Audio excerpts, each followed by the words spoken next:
Hi everybody, it's Monday the 29th and we're back with another Minerva visit. Get my words out correctly, that'd be a good start to the day. Well, anyway, she's here till Wednesday as per usual and we have an interesting selection of stuff this time. Let's have a look.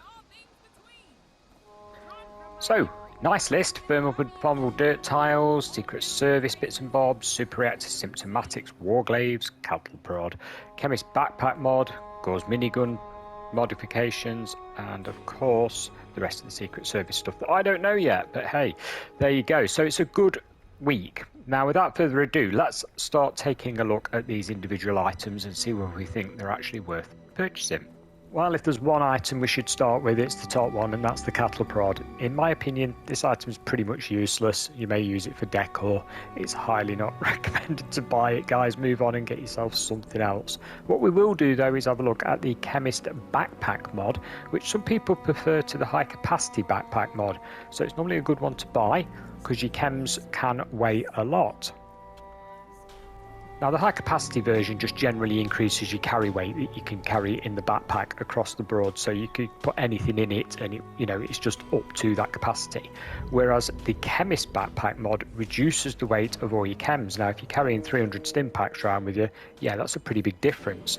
So it frees up your legendary perk cards that you would normally use for making your chems lighter. So if you need the perk card spaces for something else, it's ideal for that.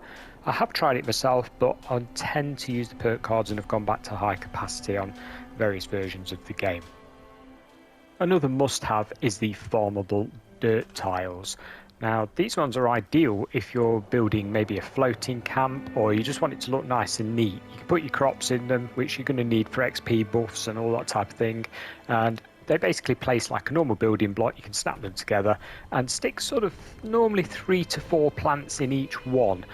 But they're hard to get. They're a reputation-based thing normally with foundations. So again, I do recommend that you purchase this item. As you can see, look, it's free to place them wherever you want. Yeah, or you can obviously put some gourd in, which is probably one of the more plantable ones if you're into XP buffs, etc. Yeah, very good bit of kit. Make sure you go buy it. Here we have the Gore's minigun. This is what your mods are for. You've probably seen these before. They sort of shoot a blue type, ammo across the wasteland, like an electrical charge. In fact, the gun normally has like an electricity effect coming off it when you're hanging onto it. And for this one, you've got a gunner sight, a Tesla capacitor, and a Tesla dynamo.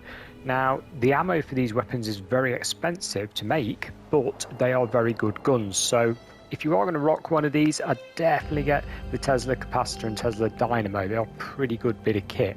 Worth the money. They're not expensive at the moment with the gold bullion that she's selling them for. So yeah, it's another go for it. Secret Service armor. She's got the full set at the moment and it is regarded as one of the very best in the game. This and the Brotherhood of Steel armor is probably the set you're going to be looking for. Obviously, if you're going to get a full set of Vanguard or a full set of Unyielding, you're going to have quite a lot of rolls to do. And bearing in mind that each one, if we just go to Secret Service, does require modules, so it can get quite expensive making these. Now I've gone Brotherhood of Steel myself on this character, but Secret Service I have gone for that on Xbox, so it's very good armor. If you haven't got these, again, if you've got the gold bullion, recommend you snap these up. Let's take a peek at the super reactor. Now this plan is definitely worth having. It's quite a nice looking thing. You've probably seen it in camps by now. If we quickly build one of those, take a look at it. It's got some nice effects. Look, we've got some electricity coming off, some smoke, etc.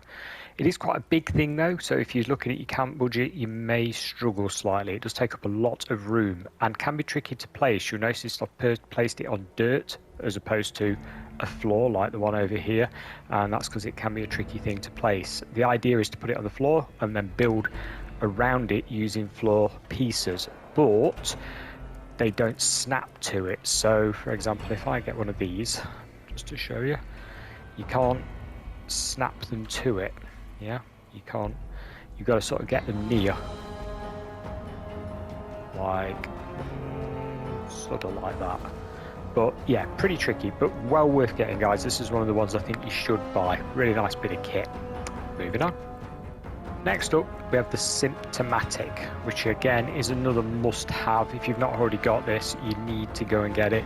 It's basically a healing thing all in one. So there it is. Quite funky looking. And is very practical. You can actually get in this and it'll sort of clear all the problems that your character has all in one. So yeah, if you got sludge lung or something, this is your answer. Go and buy that one, guys. It's well worth it. And if you've got a rat infestation, you probably can't be Bubonic Plague, so you might want to get in there again.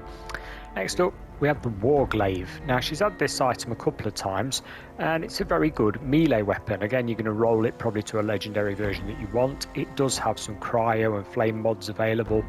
It's very good. It's a two-handed melee weapon, so you're going to need the two-handed melee perks for it. It's not expensive to craft, but it's not used in-game an awful lot. You know, people tend to use other melee weapons, not this one, but that does not necessarily mean to say it's bad. And in fact, something like that is what people use a lot more. But hey, Warglaive, not necessary, but not bad either. A bit like that. As for news this week, well, things are a little bit slow and steady at the moment. Most people have finished the scoreboard. We've just done Halloween. We're sort of waiting for the Christmas bundles to start coming in force. Now, there was a bit of controversy surrounding the Atomic Store, and that's this Black Friday bundle. Now, this is 3,000 atoms, and basically gets you these skins, which are really old ones. They've been in the store before, and some photo frames to go with them. 3,000 is way too much for a bundle. I mean, if you think about how many atoms you get on Fallout First, yeah, this is a bit of a criticism from me, and you know, I'm normally very pro Fallout, but 3,000 atoms for these skins is ridiculous. One skin being 1,400.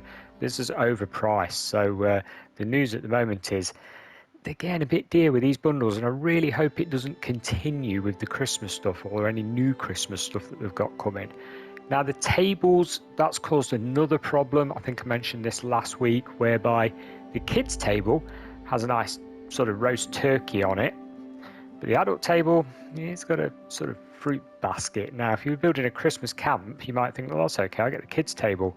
The problem is the colour of the wood. It's light wood, and some of the nice furniture in the game is this darker wood that the adults table is. So it's a minor niggle, but it is there.